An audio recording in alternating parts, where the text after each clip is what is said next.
আমি বাজার থেকে ভালো মোরলা মাছ পেয়েছিলাম।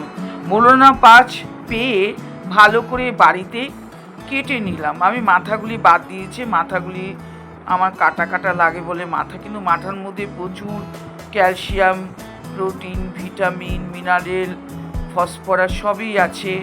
তারপরে আমি সেগুলি ভালো করে ধুয়ে নিয়ে হলুদ নুন মেখে নিয়ে ভালো করে মেখে নিলাম।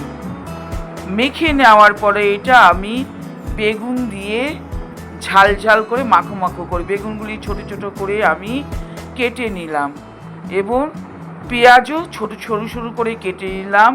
জিরে গুঁড়ো, ধনে গুঁড়ো, হলুদ গুঁড়ো এইসব আমি নিলাম। তারপরে একটা কড়াইয়ের মধ্যে তেল গরম করব। তেলটা গরম হওয়ার পরে আমি এর মধ্যে কালো জিরে দিয়ে দেব। কালো জিরে দেওয়ার পর যখন সম্বারটা ভালো হয়ে যাবে আস্তে আস্তে আমি মাছগুলি ছাড়তে থাকব। দেখেছেন আমি মাছটা কেমনভাবে ছাড়ছি। ছাড়ার পর এই দেখেছেন মাছটা ছাড়ার পর আমি আস্তে আস্তে করে এটা লাল লাল করে ভেজে নেব।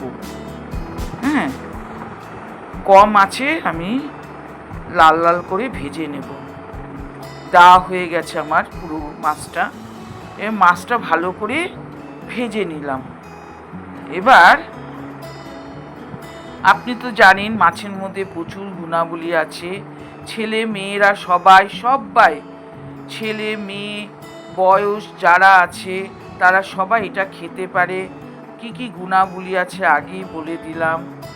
এবার আমি মাছটা ভালো করে আমি ভেজে নিয়ে একটা বাটির মধ্যে রেখে দেব। রেখে দেওয়ার পর আমি দেখেছেন আমি লাল লাল করে ভাজছি। ভাজার পরে আমি একটা বাটির মধ্যে রেখে দিলাম। রেখে দেওয়ার পরে তেল মধ্যে আবার কালো জিরে দিয়ে যে বেগুনগুলি কেটেছিলাম বেগুনগুলি আমি দিয়ে দিলাম। দিয়ে দেওয়ার পরে আমি এর মধ্যে হলুদ নুন দিয়ে নাড়িয়ে চাড়িয়ে নিয়ে তারপরে আমি এর মধ্যে পেঁয়াজ, জিরে গুঁড়ো, ধনে গুঁড়ো, হলুদ নুন পরিমাণ মতো দিয়ে আমি আস্তে আস্তে ভাজা করে নিলাম। আমার পেঁয়াজও ভাজা হয়েছে, বেগুনও লাল লাল করে ভাজা হয়ে যাচ্ছে এবং মশলাটা কষে যাচ্ছে।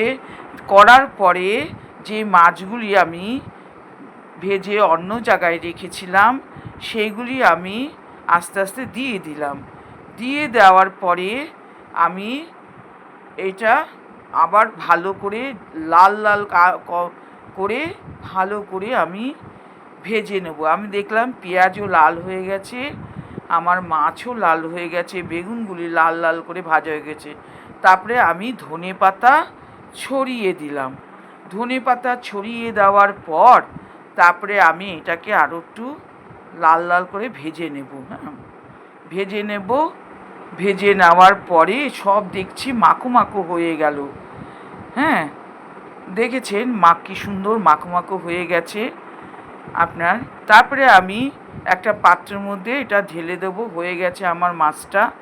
তারপরে আপনারা এরকম করে বাড়িতে করে খাবেন কেমন হয়েছে। তারপরে এই রান্নাটিকে লাইক কমেন্ট করে দেবেন।